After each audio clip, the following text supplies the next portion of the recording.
नमस्कार बच्चों, एक बार फिर आप सभी का हार्दिक स्वागत है। आज की वीडियो में हम पंजाब स्कूल शिक्षा बोर्ड की छठी कक्षा हिंदी विषय दूसरी भाषा के पाठ नंबर 4 इंद्रधनुष कविता के प्रश्न उत्तर और व्याकरण भाग हल करेंगे। तो शुरू करते हैं वीडियो। पहले हमारे एक दो पंक्तियों में उत्तर दें, प्रश्न उत्तर हैं ये। तो पहला प्रश्न है हमारा, कविता में बादलों का रंग कैसा बताया गया है? उत्तर, कविता में बादलों का रंग काला बताया गया है। दूसरा प्रश्न, वर्षा के बाद प्रकृति कैसी दिखाई देती है? उत्तर, वर्षा के बाद प्रकृति हरी भरी दिखाई देती है। अगला प्रश्न, वर्षा के बाद सूर्य दिखाई देने पर नभ पर क्या दिखाई देता है? उत्तर, वर्षा के बाद सूर्य दिखाई देने पर नभ पर इंद्रधनुष दिखाई देता है। आगे, इंद्रधनुष का आकार कैसा होता है? उत्तर, इंद्रधनुष का आकार आधा गोल होता है। प्रश्न, कवि ने इंद्रधनुष के लिए अन्य कौन सा शब्द प्रयोग किया है? उत्तर, कवि ने इंद्रधनुष के लिए सतरंगा शब्द का प्रयोग किया है। तो बच्चों, यह हमारे एक दो पंक्तियों में उत्तर दें, ये प्रश्न है। इसके बाद में है 4 या 5 पंक्तियों में उत्तर दें। तो प्रश्न है हमारा, सावन के महीने में प्रकृति हरी भरी क्यों दिखाई देती है?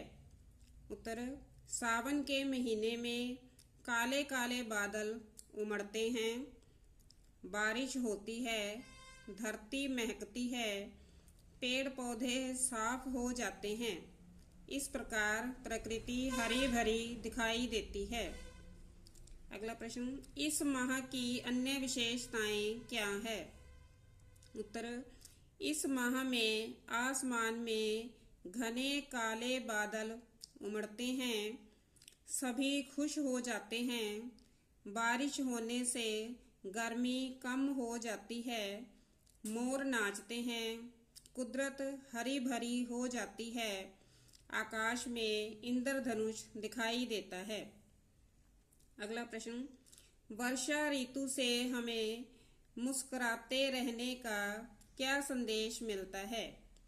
उत्तर, वर्षा ऋतु में चारों ओर हरियाली दिखाई देती है, पक्षी चहक उठते हैं, मोर नाचते हैं।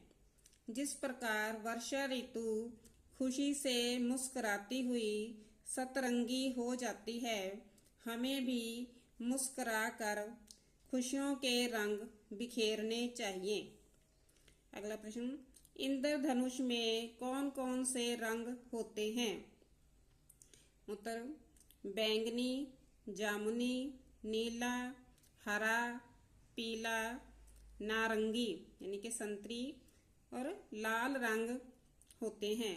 इन्हें हम बैजानी हप्पी नाला यानी कि बै से बैंगनी, जा से जामुनी, नी से नीला, ह से हरा, पी से पीला, ना से नारंगी और ला से लाल। तो इस तरह संक्षिप्त रूप है ये इसका, इससे हम आसानी से समझ सकते हैं।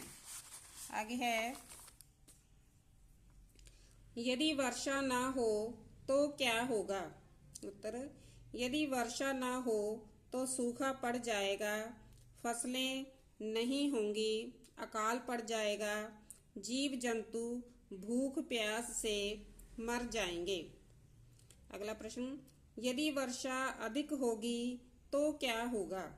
उत्तर, यदि वर्षा अधिक होगी तो बाढ़ आ जाएगी, अधिक पानी से फसलें खराब होंगी, दूषित पानी से बीमारियां फैलेंगी। यह अधिक वर्षा के नुकसान हैं। आगे है हमारे, इंद्रधनुष के चित्र से हमने यह पर्यायवाची शब्द ढूंढकर लिखने हैं। प्रभु का, परमात्मा, ईश्वर, मेघ, जलद, बादल, यहाँ से हमने देखने हैं। नभ, आकाश, गगन, किरण, कर मयूख। आगे है कविता की पंक्तियां पूरी करनी है। वर्षा थमी धरा महकी, प्रकृति दिखी हरी भरी, नभ पर रंगों का मेला, अर्धवृत्त जैसा फैला, हृदय हार नभ रानी का, मोहित मन हर प्राणी का। तो आगे हमने नए शब्द बनाने हैं। यहाँ पर र आधा है और य पूरा है, तो आधा र जो है वह हमने वर्ण के ऊपर लगाना होता है। यह र रेफ है। तो नया शब्द क्या है? सूर्य पर्व, शर्म अर्थ, खर्च चर्च, वर्षा हर्षा। इधर प आधा है और र पूरा है, तो शब्द क्या है हमारा? प्रकृति और प्रकार।